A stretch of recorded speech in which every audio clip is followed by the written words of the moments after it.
Hello! Ayan, napadaan na naman tayo dito sa garden. At ito ang bagong update natin. Napakaganda ng mga sitaw. Ang haba. Ayan o.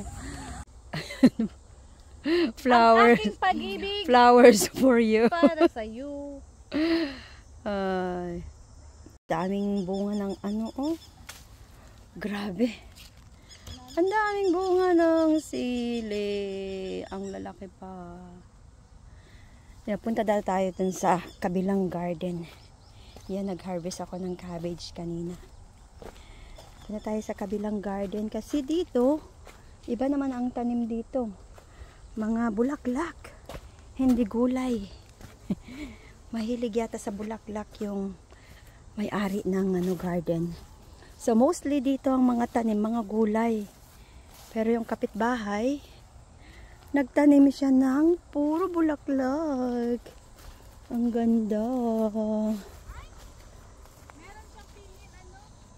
Ay, hindi ka makakuha pala.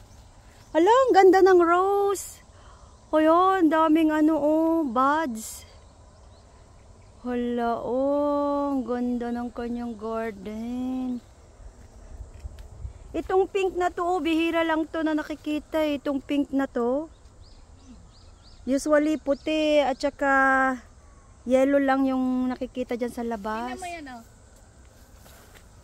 Ano yan? Ah, kamatis. Hala, ang ganda. Wow. Ang bango, no?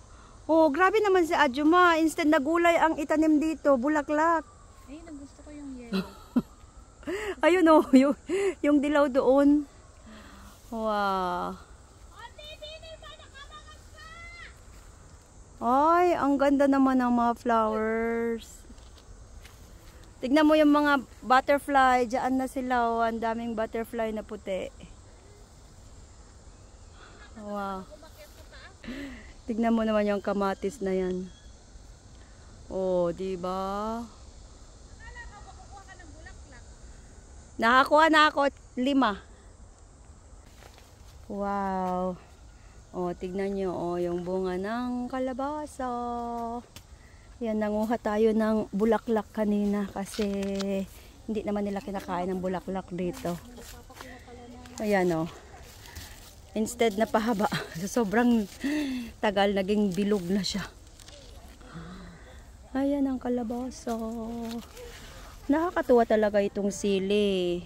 Sobrang dami ng bunga. Oh. Diba?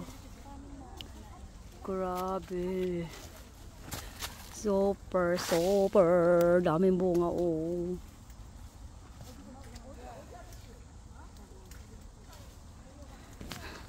Nakakatuwa.